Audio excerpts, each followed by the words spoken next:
அனைத்து உறவுகளுக்கும் காலை வணக்கம் உறவுகளே.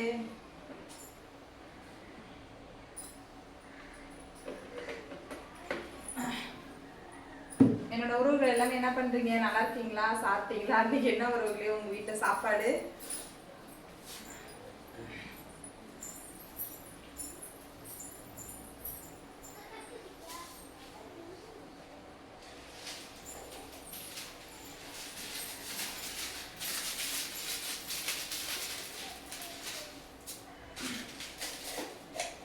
எங்க வீட்டுல பாத்தீங்கன்னா இன்னைக்கு என்ன சாப்பாடுன்னு பாத்தீங்கன்னா சோறு, புடலங்காய் கூட்டு, அப்புறம் புடலங்காய் பொரியல் எல்லாமே காமிக்கிறேன். அப்புறம் வந்து முட்டை வந்து அப்படியே மிளகாத்தூள் போட்டு எண்ணெய் கடுகு எல்லாம் மசாலா தூள் போட்டு அப்படியே பெரட்ட போறேன். இன்னைக்கு கொள்ளைக்கு போல உறவுகளே. இன்னைக்கு நேற்றோட கொட்டை பொறிக்க 3 நாளாக முடிச்சு. அதே பாருங்க, ரொம்ப வெயில்ல ரொம்ப இதாக போயிடுச்சு. எனக்கு ஒன்றும் உடம்பே ஒன்றும் சரியில்லை. அதனாலதான் வீட்டுக்குள்ளேயே சாப்பாடு செய்யறேன் இன்னைக்கு.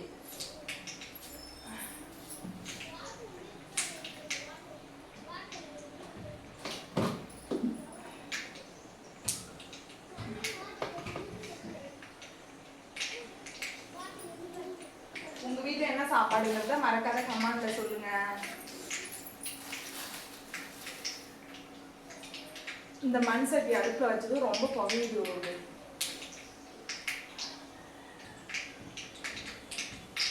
அது ஏன்னு தெரியல.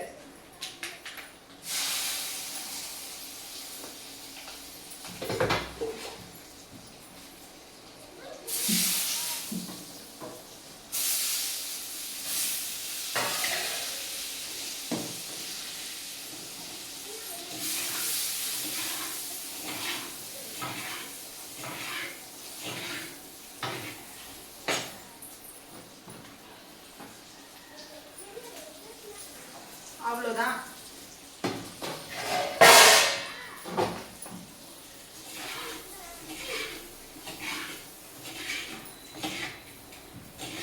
நான் வந்து இப்படிதான் ஒரு செய்வேன். முட்டை கட்டும், அப்பதான் டேஸ்ட் நல்லா இருக்கும்.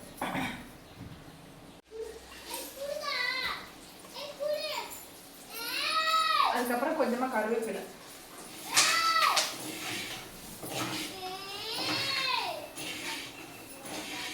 உப்பு, மிளகாத்தூள், எண்ணெய், கடுகு, கருவேப்பிலை, அவ்வளோதான். இதில் மசாலா தூள் போடுறவங்க போகலாம். என்ன மசாலானா சிக்கன் தூள், அப்புறம் பெருஞ்சீரகத்தை வந்து வரைத்து அது பொடி பண்ணி அது மேலே லேசாக தூவி விடலாம்.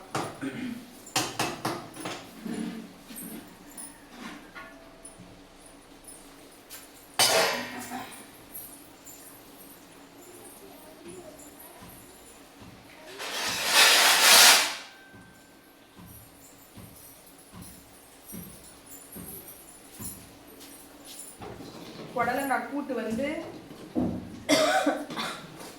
கொதிச்சிச்சு ஒரு இன்னும் சத்த நேரம் கொதிச்சா போதுங்க. பாருங்க, செம்ம வாசமா இருக்கு.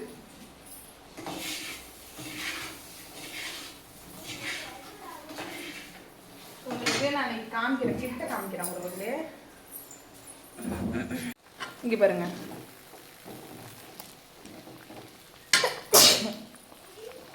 இங்க பாருங்க உறவுகளே, புடலங்காய் கூட்டு இன்னும் கொஞ்ச நேரம் கொதிக்கணும். கொதிச்ச பிறகு தேங்காய் அரைச்சி ஊற்றி நான் இறக்கிடுவேன் இதை. அவ்வளோதான். இது அதுக்கப்புறம் முட்டை. இது வந்து உறவுகளே, முட்டை சின்ன சின்னதாக இருக்குன்னு பார்க்குறீங்க. இது ஏது தெரியுமா? இது வந்து எங்கள் ஊரில் வந்து 100 ரூபான்னு சொல்லிட்டு விற்றாங்க. எத்தனை முட்டைனா 30 முட்டை 100 ரூபா அப்படின்ட்டு. அதனால் காலையில் வாங்கினேன், 2 அட்டை வாங்கினேன். இப்போ தான் வடித்து நிமித்தி வச்சுருக்கேன் உறவுகளே. அதுக்கப்புறம் புடலங்காய் தொட்டுக்க.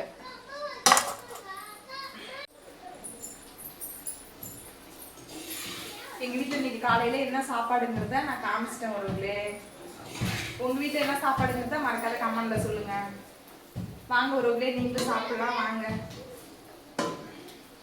அப்புறமேல் கொல்லைக்கு போகணும். அப்புறம் சாப்பிட்டு காலைல எல்லாமே கொல்லைக்கு தான் இருக்காங்க, தான் வீட்டுக்கு வரல. நான் சாப்பாடு எடுத்துட்டு போனோம்னா இல்லை அவங்களே வராங்களா எனக்கு தெரியல. தம்பி நம்ம மணிமாறன் இவரு எல்லாமே கொல்லைக்கு போயிருக்காங்க.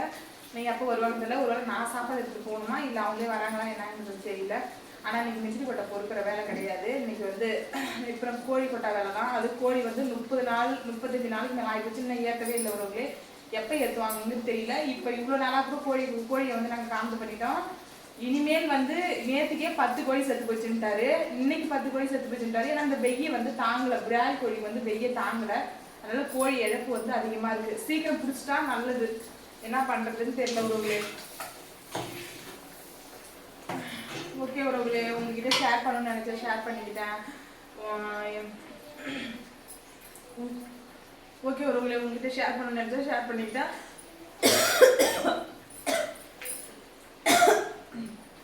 எனக்கு உள்ள சமைச்சாலே இந்த இதுதான் என்னால் முடியல உறவுகளே. ஷேர் பண்ண நினைச்சா ஷேர் பண்ணிட்டேன். ஓகே, வீடு வந்து உறவுகளே இது பழைய காலத்து வீடு. யாரும் தயவு செய்து தப்பா பேசாதீங்க. இது வந்து இந்த வீடு இப்படிதான், நாங்கள் சரி பண்ணலன்னோம், சரி பண்ணணும் உறவுகளே. அதுக்கெல்லாம் நமக்கு ஈஸியாக சொல்லிடுவாங்க வீட்டை சரி பண்ணுங்க அப்படின்னு சொல்லிட்டு. அதுக்கெல்லாம் நமக்கு காசு வேணும் இல்லையா? இப்போ ரொம்ப கஷ்டமா இருக்கு. அதனால இப்பெல்லாம் எங்களால் வீடு சரி பண்ண முடியாது. பொறுமையாக தான் பண்ணுவோம். யாரும் தயவு செய்து தப்பாக நினச்சிக்காதீங்க, தப்பாக பேசாதீங்க. என்ன வீடு வச்சிருக்க அப்படின்னு. இப்படி தான் உறவுகளே, இது பழைய காலத்து வீடு, இது இப்படி தான் இருக்கும். இதுதான் நாங்கள் சுத்தம் பண்ணி இதில் தான் நாங்கள் இருக்கோம் உறவுகளே. உங்ககிட்ட இதை சொல்லணும்னு நினைச்சா சொல்லிட்டேன். ஓகே உறவுகளே, அடுத்த வீடியோவில் பார்க்கலாம். பாய்.